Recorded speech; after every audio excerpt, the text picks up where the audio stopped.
Hey guys, welcome back to the gaming dungeon, aka my painting room here at the house.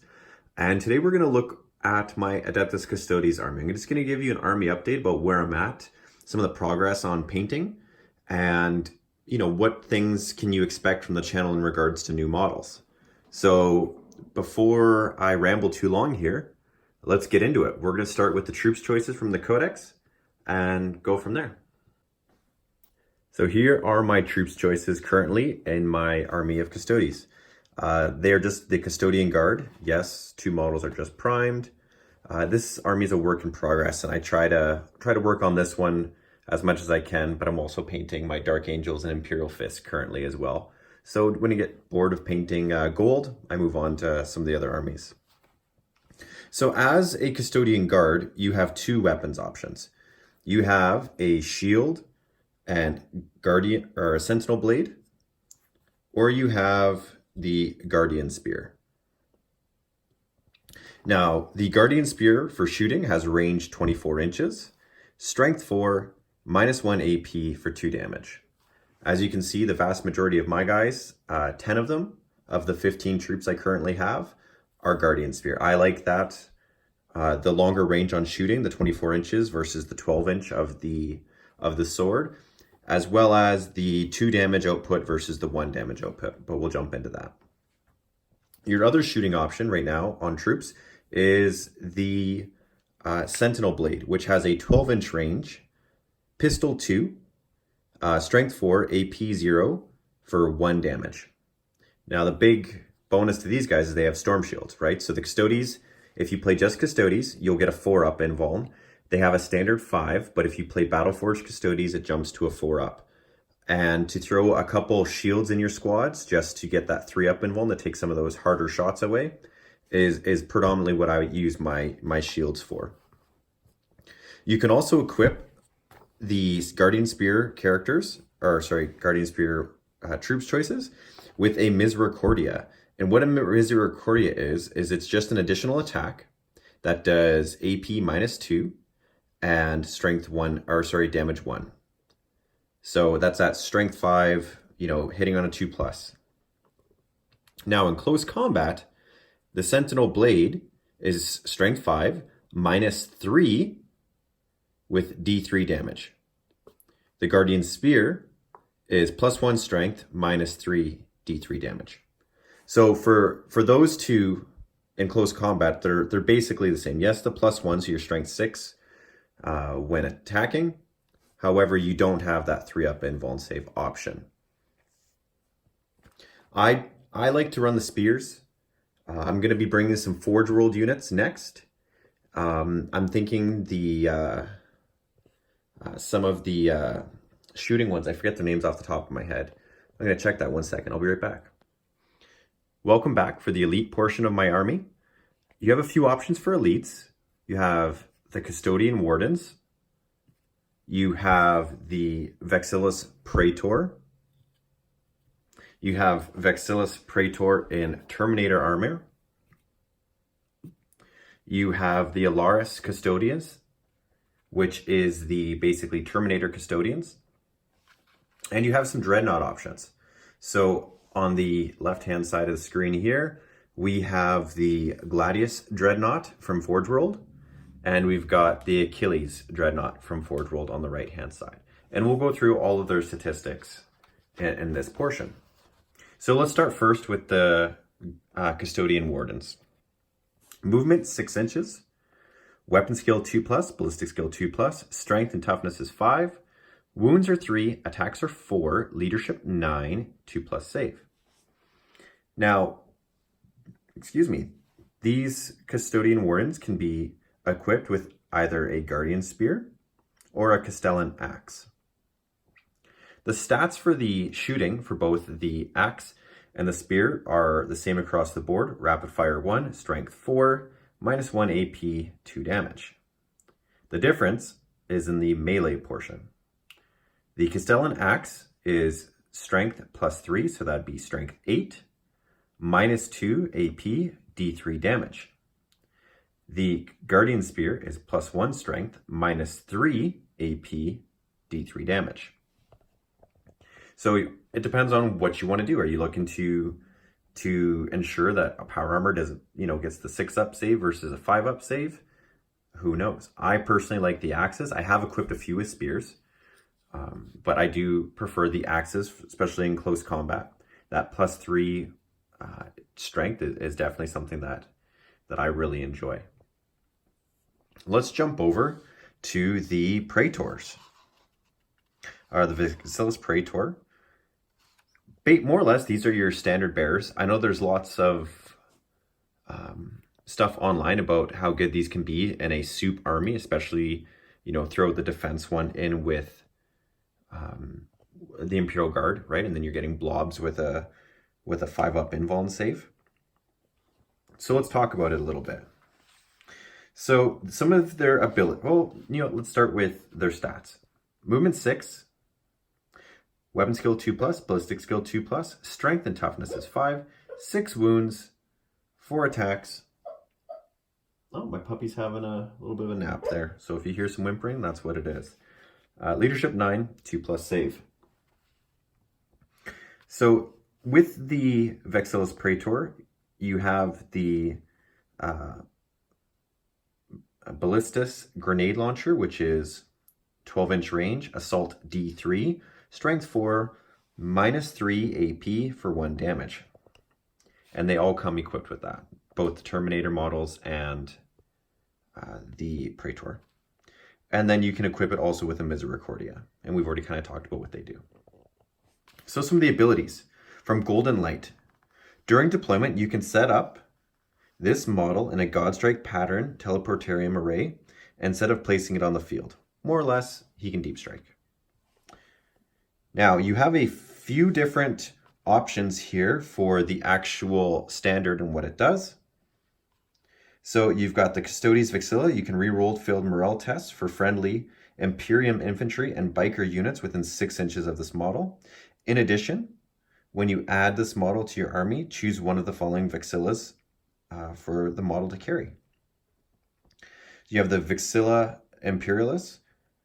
So Adeptus Custodes models, other than vehicles, can add 1 to their attack characteristics, which their unit is within 6 inches of any friendly Vexilus Praetor.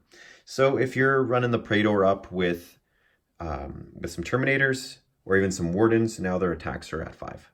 So pretty good, but for the points cost, I don't know. Vexilla Defensor. So Imperium infantry units have a 5-up invulnerable save against ranged weapons, while they're wholly within 9 inches of any friendly Vexilus Praetor with this Vexilla. That's pretty good. That's the one that you see in tournaments more often than not.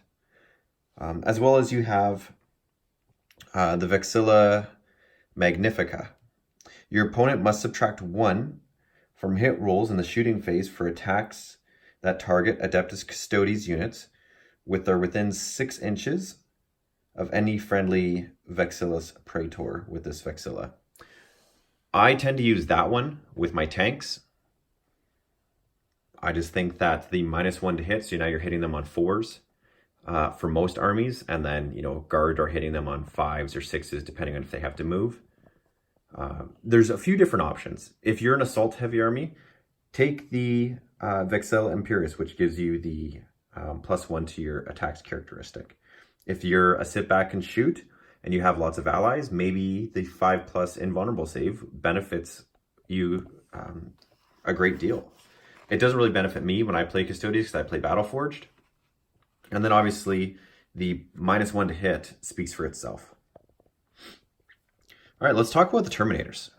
Now, currently in my army, I only have 4. And then I have one that was turned into Vexilla Praetor, and then one that was turned into a shield captain. So right now I just have 4 standard Alaris Custodians. And if you've played, if you've played a lot of 40k against Custodes, you know that even 4 Terminators is a lot to take on. So their movement is 6 inches. They have weapon skill, ballistic skill 2+.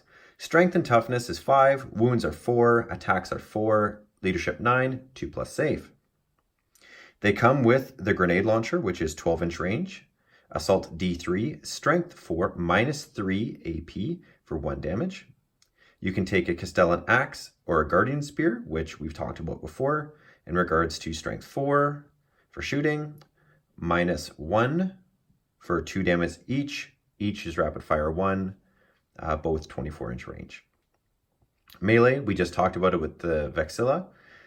+3 Strength, -2 for D3 damage for the Castellan Axe, and the Guardian Spear is +1 Strength, -3 D3. And they can also be equipped with a Misericordia. These Terminators are awesome. There is a stratagem that allows you to split them up. So you drop a squad of 4, and you can pay for the command stratagem, and you can turn them into each individually being a unit. So that 1 unit becomes 4 units. So if you have to go after objectives or something like that, it's a great thing to do. The other thing is now your opponent's armies, instead of dealing with one big blob, they have to pick and choose where they put their shots. I love the Alaris Custodians. Any filmed games that we have so far, I haven't used them, but they are coming in some upcoming battle reports on the channel. I like that you can deep strike them like any Terminator unit in the game, but also the ability to have, for a command point to split them into individual units is awesome. So I'd love to hear what you guys think about the Custodes in regards to their elite choices. But let's go into some Forgeworld ones. So first we're going to talk about this guy here, my work in progress. I'm really liking how he's coming so far. So this is the Gladius Dreadnought. So its strength is strength 7. Toughness is strength 7. Wounds are 10 plus. Let's bring them up to the front here, you can see. Wounds 10 wounds, attacks 4, leadership 8, 2 plus. It has a movement of 9 inches, weapon skill and ballistic skill of a 2 plus. So it is equipped with the Gladius Warblade. Oops. So right there.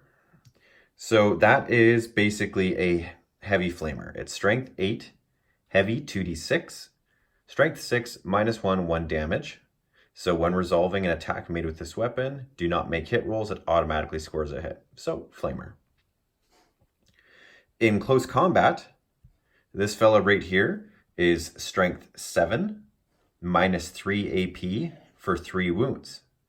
When the bearer fights, it makes D3 additional attacks with this weapon. So potentially, you could have up to 7 attacks. More often than not, you'll have 5 or 6 attacks in regards to close combat with this guy. So the Gladius Shield, that guy there, this model has a 4-up invulnerable save when resolving an attack made with a melee weapon against this model. This model has a 4-up invulnerable save. When resolving an attack made with a melee weapon against this model, subtract 1 from the hit roll. So if you were to throw a Vexilus Praetor up with him, I wonder if that would stack. I'd have to look into that, because you could have the -1 to hit plus -1 to hit. So most things would be hitting on 5s or 6s in close combat, or maybe even 4s, 5s, or 6s, depending on what you're facing. So this is Unyielding Ancient. When this model would lose a wound, roll 1d6, and on a wound, that model is not lost. And then obviously when it explodes, you can, on a 6, any unit within 6 inches suffers D3 mortal wounds. I've used them in some of the games. I don't think I've used them correctly. I think deep striking it, using the stratagem, dropping that behind enemy lines, and making your opponent like nervous, that fellow there with a 4-up invuln save, basically a 6-up feel no pain is behind there, who can do some heavy damage. That's the way that I would probably use them moving forward. But it really depends on how many command points you have. Next up, we have the Achilles Dreadnought, which movement 9 inches, weapon skill, ballistic skill 2 plus, strength, toughness is 7, 10 wounds, 4 attacks, leadership 8, 2+ save. I've used this guy in quite a few games. I really enjoy the fact that he basically has a mini las cannon on, I guess not really a las cannon, but kind of a las cannon. A mini las cannon on his spear there. So his spear for shooting has a 24-inch range. It's heavy 2. Its strength is 8, AP -2, and D3 damage. So like I said, a mini, kind of a half a las cannon in a lot of ways. But this is where it comes into play. The spear in melee comes with ×2 strength, so now he's strength 14, -3 AP, D6 wounds. When resolving an attack made with this weapon, a damage roll over a 1 or a 2 counts as 3 instead. Also, he has gauntlet weapons here, so it's hard to see because I just haven't gotten that far in painting this fella yet, but he does have gauntlet weapons. Now he has a few different options.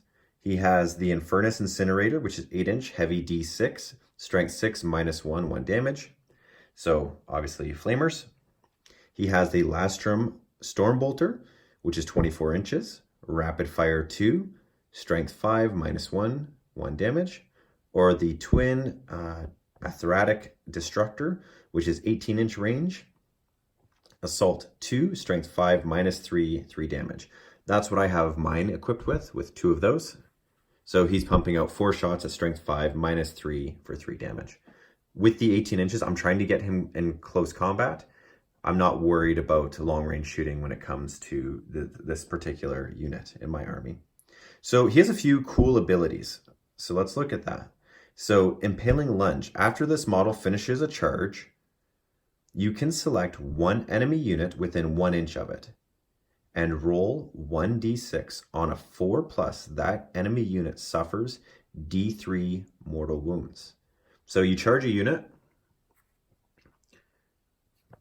right? And you choose the unit within 1 inch. So why not the unit you charge, depending on how your assault phase went and what units are around you. On a 4-up, that guy right there just inflicted D3 mortal wounds on that squad. Pretty cool. So he's jumping in with that spear and attacking. Outside of that, he has a 5-up invulnerable save. He has Unyielding Ancients, similar to the Gladius. So on a 6-up, he doesn't take the wounds. And also with this guy, throw him in the Teleportarium, have him deep strike down on enemy targets, and have them think in their backfield, holy crap, I've got a dreadnought back there ready to go. At 150 points or 165 points, he can almost be a sacrificial lamb if it means that the rest of your hard-hitting units run up the board and take the objectives, but also lay some significant damage into your opponent. So we'll be back with the fast attack choices for the Custodes and review of kind of what I've got here. We'll be right back. So we're back with the fast attack options for the Custodes that I have currently in my army. We're going to start with the 3 mini tanks. So these are the Palace Grav tanks. Their movement is 16 inches. Their weapon skill is 6+. Their ballistic skill is 2+. Their strength is 5. Their toughness is 6. They each have 8 wounds. They have 2 attacks, strength or leadership 9, which is ironic because the troops are 8, but okay. And they have a 3+ save.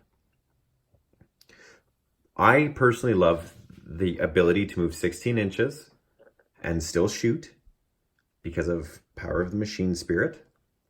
I love that these have 8 wounds and they are a target priority for your enemy. Now, that being said, they're only 100 points. So let's look at what you can bring for 100 points. They have the Twin Acanaris Blaze Cannon, so Twin Blaze Cannon. So you have 2 options. You can either shoot 36 inches, heavy 2, so 2 shots, strength 7, -4, 3 damage, and you get to reroll wounds against a vehicle. Or an anti-infantry shot, which is the burst shot, which is 24 inches, heavy 6, strength 5, -2 for 1 damage. It really depends on what you're facing and what your target priority needs to be in your specific army list. The abilities they have is a hover tank ability. So distances are always measured from the unit's hull. They have flare shielding, so they have a 3-up normal save and a 5-up invulnerable save. They have power of the machine spirit, which allows them to move and shoot. They also have the Gravatic backwash, which basically is -2 to your assault rolls.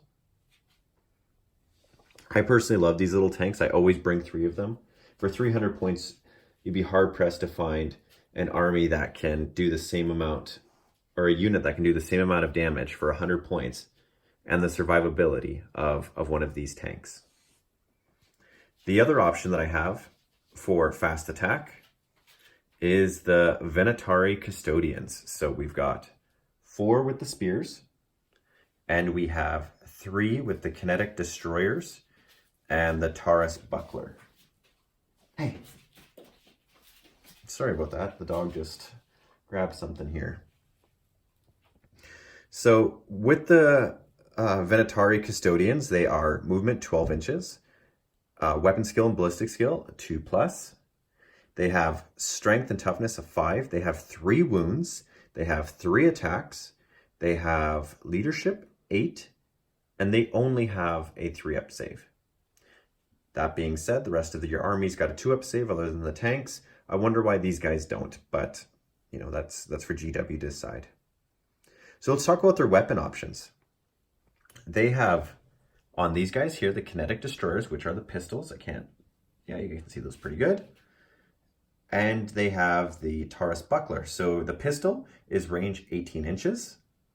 Its strength is 6, AP -2, 2 damage.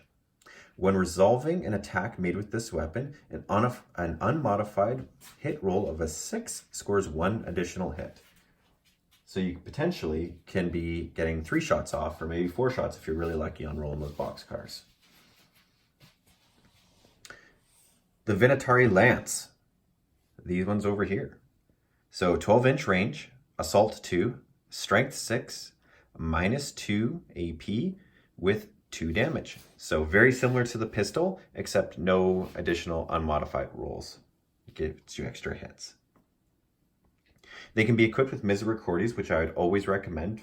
That's that +1 attack, or 1 additional attack at AP2, 1 damage. Now, these goes over here on the right-hand side also come with the buckler. So that little shield that they have there. So in melee, it does +1 attack, or +1 strength. So now their strength 6, -2 AP, and 1 damage. Now the buckler itself has one special rule. It says when resolving an attack made with this weapon that has an armor penetration characteristic, when resolving an attack made with this weapon that has an armor penetration characteristics of -1 against a model equipped with the Taurus buckler, that weapon has an armor penetration characteristic of 0. So if it's a -1 AP, it drops down to 0 against them. These guys have the airborne hunters rule, which basically means that they can be put into deep strike and drop down on top of your enemies. That's the way that I play them. I'd never start them on the board.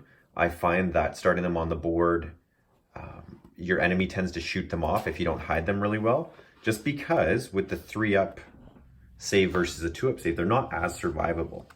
So throw them up in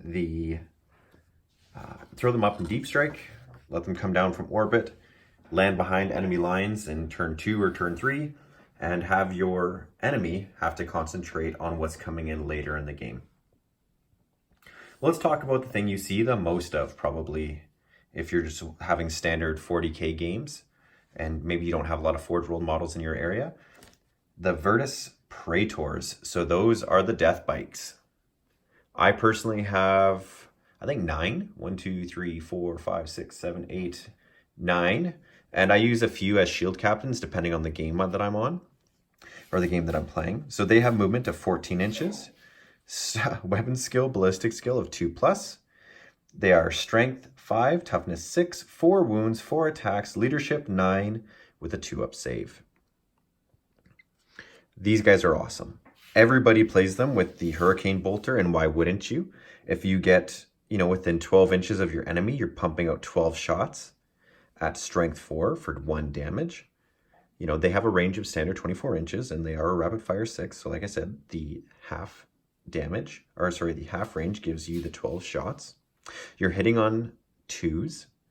If you have a shield captain on a bike, which we'll get into, following them around, that's hitting on 2s, re-rolling 1s.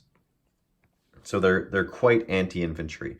Mike and I went to a tournament and we brought a few of these along and we melted armies. Just so many shots. You can also equip them with a salvo launcher. And what a salvo launcher is it's basically a missile launcher. And it has 2 separate characteristics. You can shoot 24 inches, heavy 1, which is a melta missile. At strength 8, -4, d6, you can re-roll wounds against vehicles.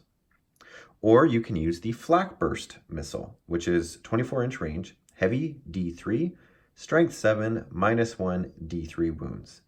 Add 1 to hit rolls made with this weapon against targets that have the fly keyword, and subtract 1 from hit rolls made for this against all ground units. Something that's pretty awesome on these guys is they have these lances. Now, the lance is +1 strength, so they're strength 6, -3, so they're cutting through most armors quite easily. They do d3 wounds, which is nice, and you can reroll failed wound rolls for this weapon on a turn in which the bearer has made a successful charge. So more often than not, you'll get the charge off with these bikes moving 14 inches and being able to attack.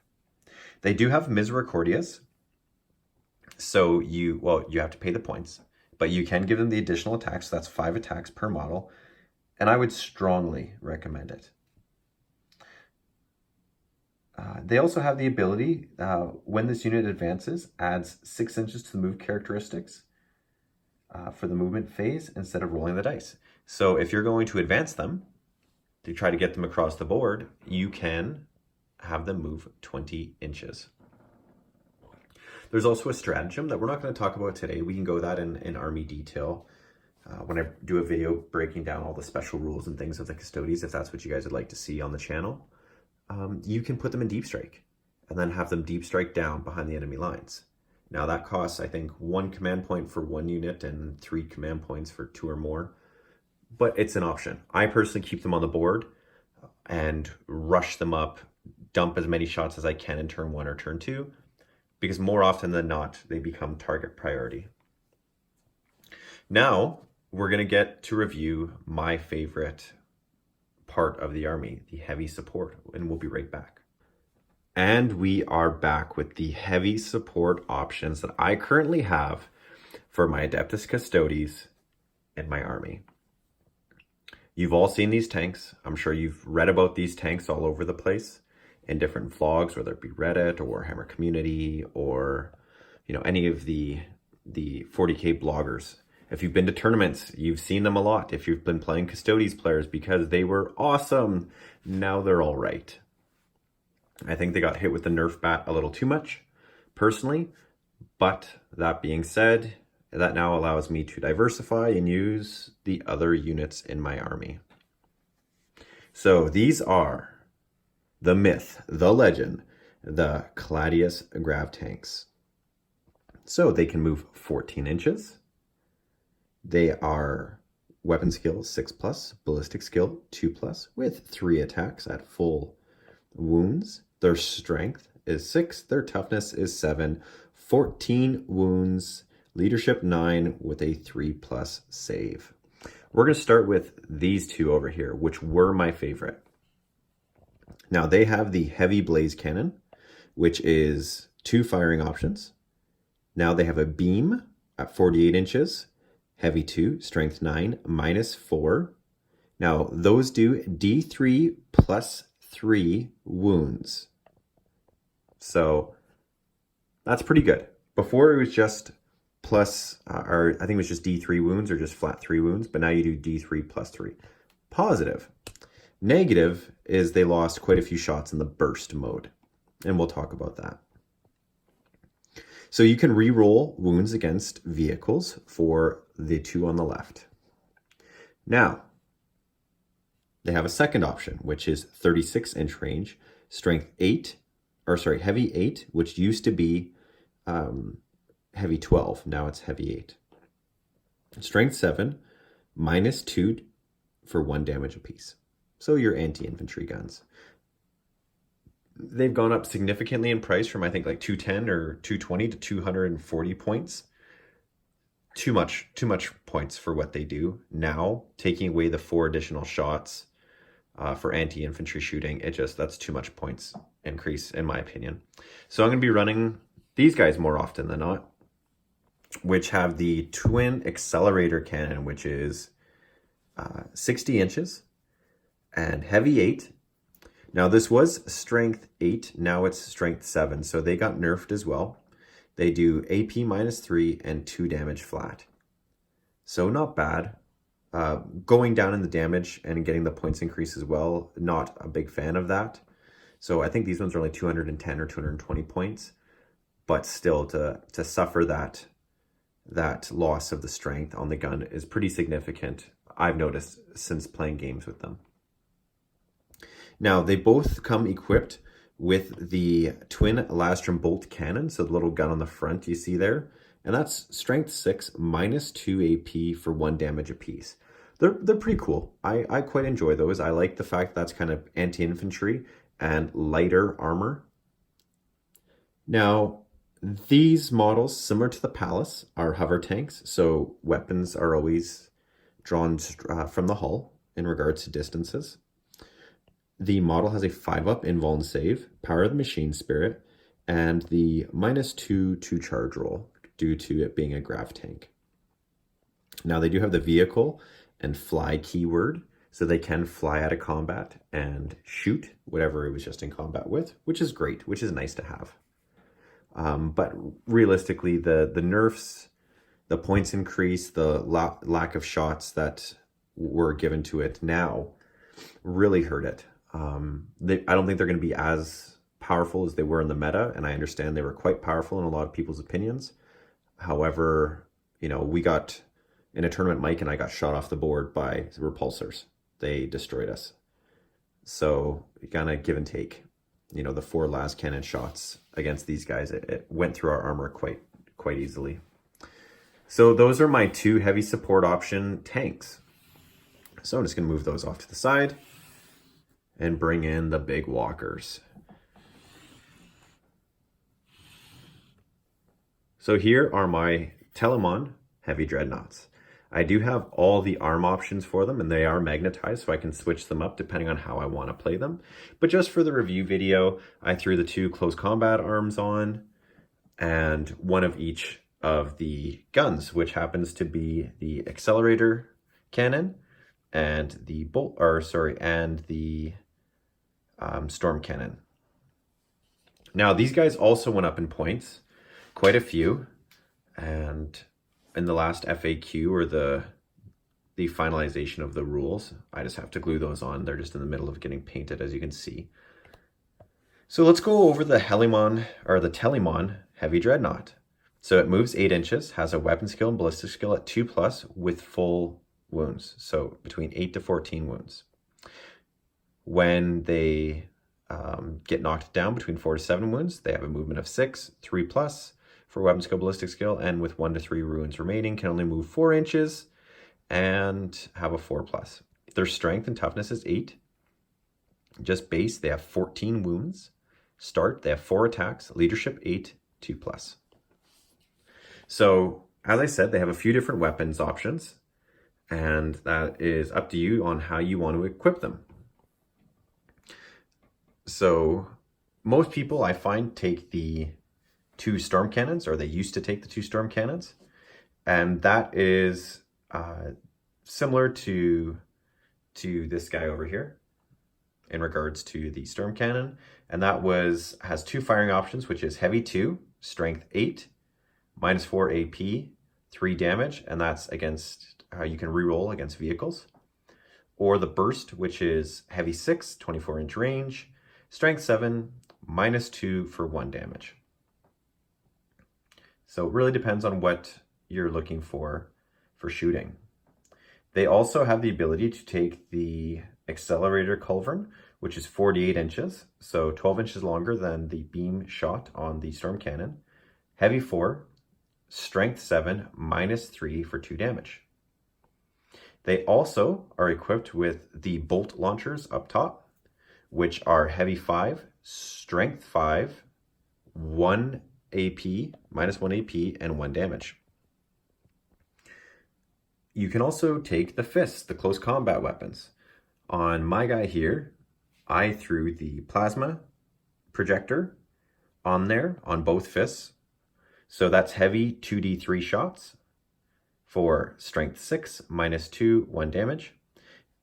And these, when resolving this attack, they're flamers. They're more or less, they're flamers. But let's talk about the fists. At moving 8 inches, depending on what army your opponent is playing, moving 8 inches, it could be tough to get you across into combat.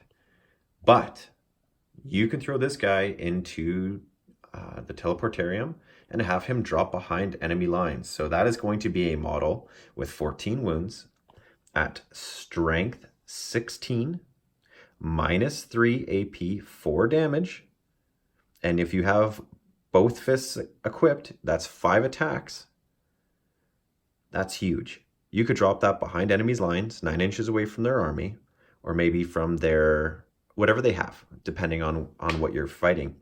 And they are now going to be looking at this giant monster going, holy crap, how am I going to deal with that?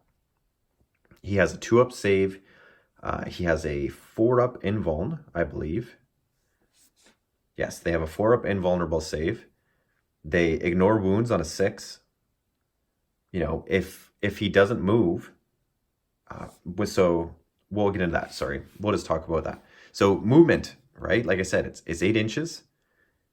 Plus you can make a charge. You have to set up 9 inches away. You can potentially get turn 2 charge with this guy, or at least really mess up their backfield. Because if you have some of your other troops rushing up the front, and then you drop a few of these in the backfield of your opponent's army for the command points, they're going to be running scared. They're going to go, what the heck am I going to do with 14 to 28 wounds, depending if you run 1 or 2 of them, dropping in my face or behind my lines.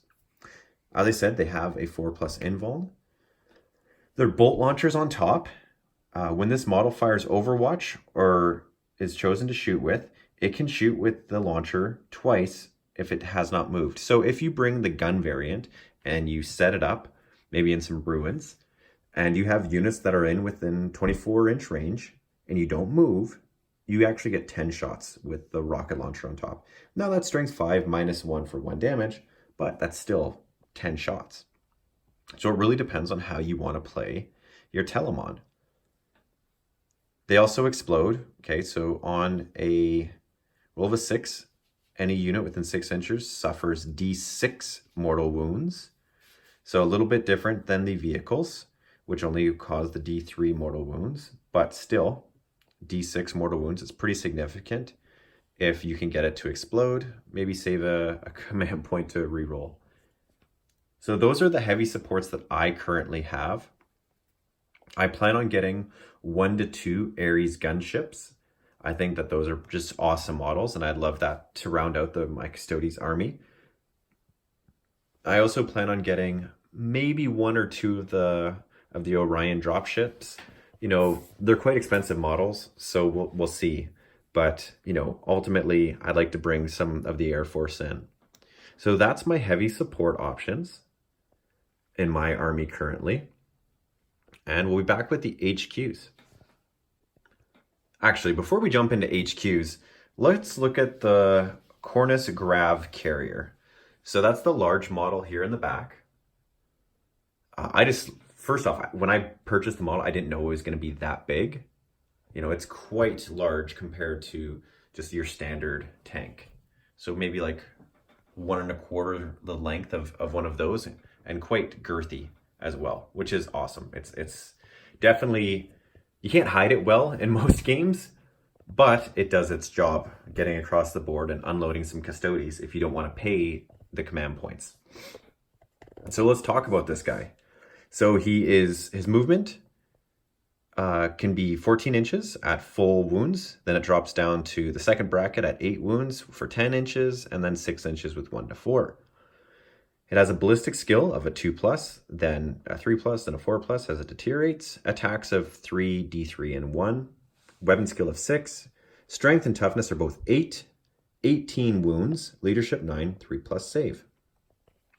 Now the gun on top is the only gun it has, or sorry, is one of the 2 guns it has. It has the twin blaze cannon. So it has the beam of strength 7, -4 for 3 damage, and it can reroll against vehicles. So similar to the Palace Grav tank. Actually, ironically enough, it's the same as the Palace Grav tank, the same weaponry. And it has a burst mode at 24 inches, which is strength 5, -2 for 1 damage. It is also equipped on the front with a twin Lastrum bolt cannon, which we've already kind of discussed, which has heavy 6, strength 6, AP -2 for 1 damage. He also has the hover tank keyword. It has a flare shield, which is a 5-up invuln save. It has the -2 because of the because it's a grav tank, and it explodes on a 6 for D3 mortal wounds. Power the machine spirit. The transport capacity of this unit, though, is only 6 Custodes. Now, that's infantry models, okay?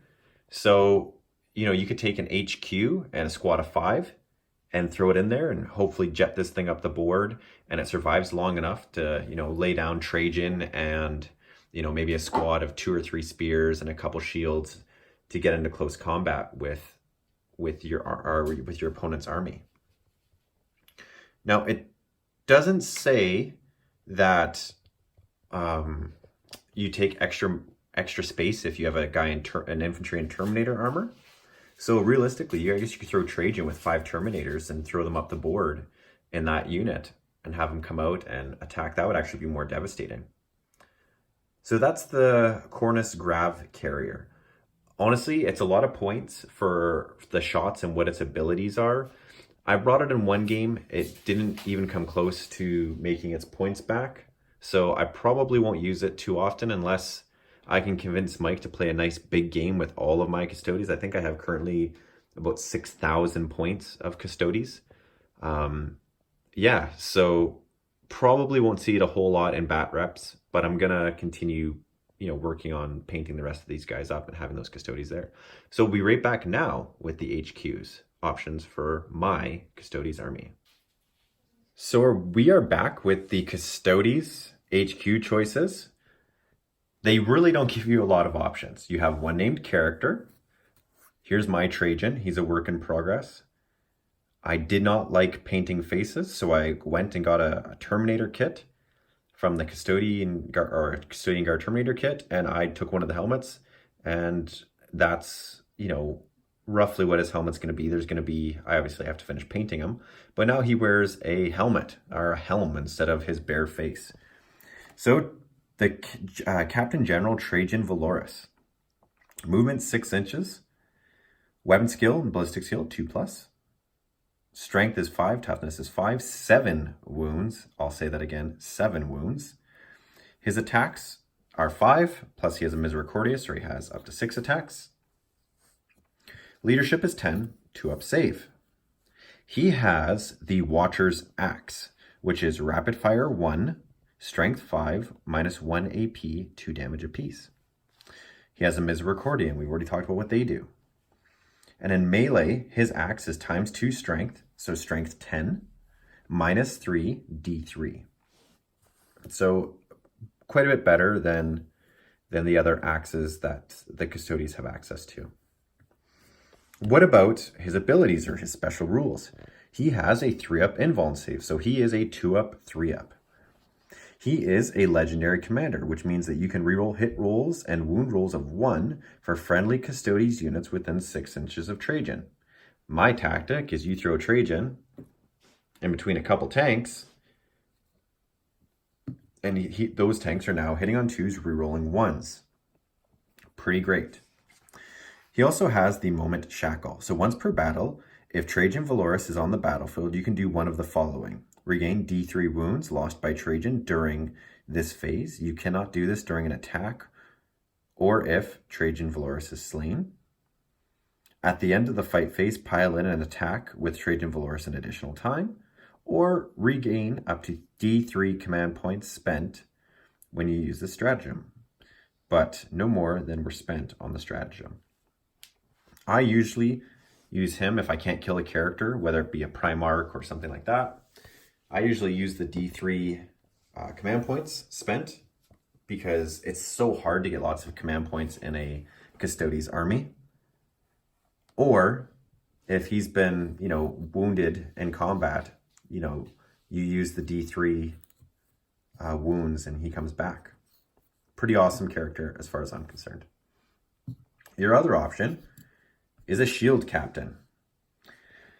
Now, the shield captain model, you don't actually have one unless you get it from Forgeworld. So this is just a warden that I modeled up to be a shield captain. So a shield captain is movement 6 inches, ballistic skill and weapon skill is a 2+. Strength, toughness is 5, 6 wounds, 5 attacks, leadership 9 with 2+. You can equip a shield captain with many different options. This one is equipped with an axe. You can also equip it with a guardian spear or a sentinel blade. It's up to you. We've already gone over the statistics. Now, a shield captain on foot, not really my go-to. I've never actually used a shield captain. I've always used Trajan or a shield captain on a Dawn Eagle. And I have my reasonings for that. But if you're going to bring a shield captain and you can fit the extra, I think it's 20 points more, get the shield captain on a Dawn Eagle. Shield captain in general has the ability that you can reroll hit rolls of 1 for any unit, Custodes unit within 6 inches of him. So he doesn't have the rerolls of hits and wounds that Trajan has. However, the rerolls to hit. If points are an issue, you can bring just a shield captain standard. The other shield captain that you can bring is a shield captain Terminator armor. So movement is strength 6 inches, ballistic skill, weapon skill 2+, strength and toughness is 5, 7 wounds, 5 attacks, leadership 9, 2+ save. So very similar to the standard Terminator the Custodians have. You can rather bring the Castellan Axe or you can bring the Castellan Spear. I'm not going to go through the statistics again because we've already talked about that. Only difference is you can bring a shield captain and Terminator armor. Same abilities in regards to rerolls 1 to hit. And from Golden Light, during deployment, you can set up this model in a teleportarium and he can deep strike. This is where it's at. The shield captain on a Dawn Eagle jet bike. So here's my work in progress shield captain. Still lots and lots and lots to do. But I like to equip mine with the multi-missiles because depending on what army I'm playing, there could be lots of armor and sometimes you just need to blow up some tanks. So movement 14 inches. That's right, 14 inches. Ballistic skill and weapon skill 2+. Strength 5. Toughness 6 because he's on the bike. 7 wounds, 5 attacks, leadership 9, 2+ save. It can be equipped with hurricane bolters or the salvo launcher. I bring the salvo launcher.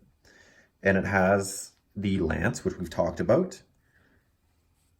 Now, more or less, this guy here is your standard shield captain or Vexilus or the biker. However, the rerolls of 1s to hit, when you're rolling up with maybe a squad of 6 Praetors on bikes, you are murdering things. Hitting on 2s, rerolling 1s with you could have 12, 24, 60 plus shots in a unit. You're gonna destroy a lot of things. So I always bring 1 shield captain on a bike to run up with my units and Trajan to sit back with my tanks. That's personally what I do. What do you do? Let us know in the comments below. How do you play your Custodes? I go armor heavy on my custodian guard. Do you go infantry heavy? I have another 15 infantry, 15 troops on order that we discussed. So like with the melta spears and the beam spear and the guys with the bolters, just off the top of my head, I can't remember their names. And maybe I will purchase, oh, what is that HQ? The Forgeworld one. I can't remember. You guys can let me know in the comments below what his name is. Maybe I'll purchase him and you know, use him proxied as Trajan for some of my games. If you guys want to see us play the Custodes in a 30k game, let me know. Mike and I both have 30k armies. We both have quite a few 30k armies. My 30k army primarily right now is Imperial Fists. But I could rock a Custodes 30k army for you guys if you guys want to see that. But that's my Custodes army. Let me know what you think. I can keep you up to date with painting progress and modeling progress, and when I get my gunships in. If you guys like seeing that sort of content, let me know. Let me know what you think maybe I should add to my army. Let me know if the Custodes cheese is just too much for you and you can't stand seeing any more Custodes. Anyways, this is Joel with Auspex Gaming, and we look forward to seeing you guys soon. Take care.